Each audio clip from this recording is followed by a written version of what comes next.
Hello అండి. అందరికీ నమస్కారం.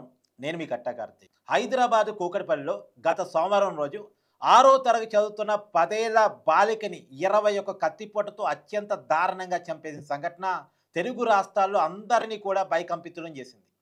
ఇలా ఇంత దారుణానికి పాటుపడింది ఎవరు అనేటువంటిది అందరిలో కూడా విస్మయానికి గురిచేసింది. పోలీసులు అన్ని కోణాలు ఎంక్వైరీ చేశారు. 5 రోజులు గడుస్తున్నా ఎవరు చంపారో తెలుసుకోకపోవడం మీద అనేక విమర్శలు వెల్లువెత్తాయి. కానీ ఎట్టకేలకి పోలీసులు మాత్రం ఈ విషయాన్ని కనిపెట్టారు. కాదు ఇది ఇంకా భయంకరంగా ఉంది. 10వ తరగతి చదువుతున్న ఒక మైనర్ బాలుడు ఆ బాలికని హత్య చేసినట్టు పోలీసులు నిర్ధారించారు. ఈ నేరాన్ని ఆ విద్యార్థి కూడా ఒప్పుకున్నాడని తెలుస్తుంది. ఇది వినటానికే చాలా ఇబ్బందికరంగా ఉన్నటువంటి వార్త. 10వ తరగతి చదువుతున్నటువంటి ఒక బాలుడు 10 ఏళ్ల బాలికని అత్యంత దారుణంగా, క్రూరంగా 21 కత్తిపోటుతో చంపాడు అంటే కారణాలు ఏవై ఉండొచ్చు? ఇప్పటివరకు పోలీసులు నిర్ధారణ ప్రకారం దొంగతనానికి ఇతను వచ్చాడు. అంటే వాస్తవానికి ఇతను పక్క ఫ్లాటే.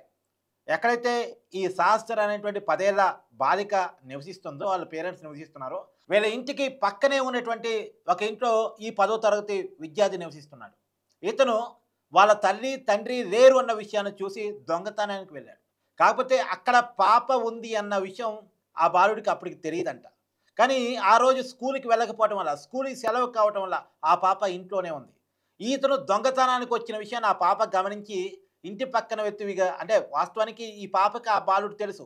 "ఎందుకొచ్చావు? మా అమ్మ నాన్న లేరు కదా" అని చెప్పేసి ఆ బాలుడిని నిలదీసింది. కానీ ఆ బాలుడు ఆ పాపని గట్టిగా మంచం మీద నెట్టేసి తను దొంగతనం చేసుకొని వెళ్ళిపోయాడు.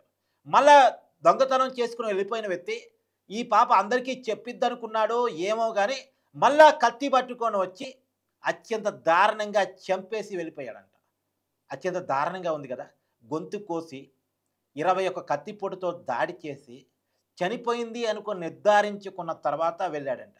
నిజానికి హత్య జరిగిన రోజు ఎవరు చేసుంటారు, ఎవరు చేసుంటారు అనేటువంటి అనుమానాలు చాలామంది మీద వచ్చాయి. అదే అపార్ట్మెంట్‌లో ఉంటున్నటువంటి కింది ఫ్లాట్ వాళ్ళను విచారించారు. ఆ అపార్ట్మెంట్‌లో ఉన్నటువంటి ప్రతి ఫ్లాట్‌ని కూడా విచారించారు. ముందు ఎక్కువగా కింది ఫ్లాట్ అతను ఈ నేరానికి పాల్పడి ఉంటాడు అని చెప్పేసి, ఎందుకంటే వీళ్ళకి వాళ్ళకి ఉన్న గొడవ రీత్యా చంపుంటాడని చెప్పేసి ముందుగా పోలీసులు తమదైన శైలిలో విచారించారు. కానీ వాళ్ళు కాదు అని నిర్ధారించుకున్నారు. అదే రోజు ఆ పక్కన ఉన్నటువంటి అపార్ట్మెంట్ వాసులు కూడా చెప్పారు. వీళ్ళు చేసుండరు, చేసే వ్యక్తులు కూడా కాదు. అయినా వాళ్ళ మధ్య చంపుకునేంత గొడవలు లేవని.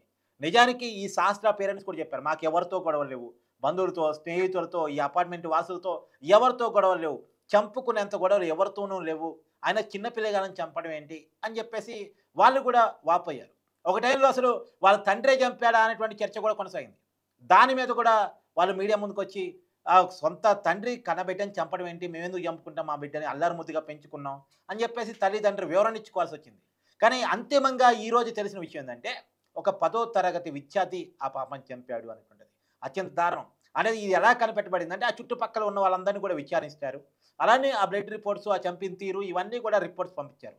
ఆ రిపోర్ట్స్ పంపించిన క్రమంలో పోలీసులకు వచ్చినటువంటి ఒక రిపోర్ట్ ఏందంటే, ఇది ఒక 10 తరగతి చదువుతున్న, ఇంటర్మీడియేట్ చదువుతున్న, ఒక స్థాయి ఉన్న వాళ్ళు చేసినటువంటి మర్డర్ అనేటువంటి ఒక రిపోర్ట్‌లో అనుమానం కారణంగా పోలీసులు స్టూడెంట్స్‌ని కూడా ఆ నియర్ బై 10వ తరగతి చదువుతున్న, ఇంటర్మీడియేట్ చదువుతున్న విద్యార్థులందరినీ కూడా విచారించడం స్టార్ట్ చేశారు. ఆ విచారణలో ఈ బాలుడు కొంత అనుమానాస్పదంగా సమాధానం చెప్పడం, "నాకేమీ తెలీదు. నన్నొదిలేయండి" అని ఎస్ఓటీ పోలీసుల ముందు ఇతను కొద్దిగా తడబడ్డట్టు సమాధానం చెప్పడం వల్ల పోలీసులు మరింత అనుమానం వచ్చి తమదైన శైలిలో విచారించగా నేరాన్ని ఒప్పుకున్నాడంట. "నేను దొంగతనానికి వెళ్ళాను. ఆమె నన్ను గుర్తుపట్టింది. నన్ను ప్రశ్నించింది. నేను నెట్టివేశాను. తర్వాత మళ్ళా అందరికీ చెప్తుందేమో ఒక భయంతోటి నేను మళ్ళా కత్తి తీసుకొని వెళ్లి చంపేశాను. వాస్తవానికి పక్కన ఇల్లు కావటం వల్ల మేడ మీద నుంచి దూకి, అంటే కిందకొచ్చేసి రోడ్డు మీద నుంచి వెళ్ళటం కాకుండా ఆ పక్కన గోడ దూకి ఆళ్ళ ఇంట్లోకి ప్రవేశించాడట. అలా దొంగతనానికి పాల్పడ్డాడట. దొంగతనం విషయాన్ని ఆ పాప గమనించడం వల్ల ఆ పాపని చంపివేశాను అని చెప్పేసి అతను ఒప్పుకున్నట్టు తెలుస్తా ఉంది.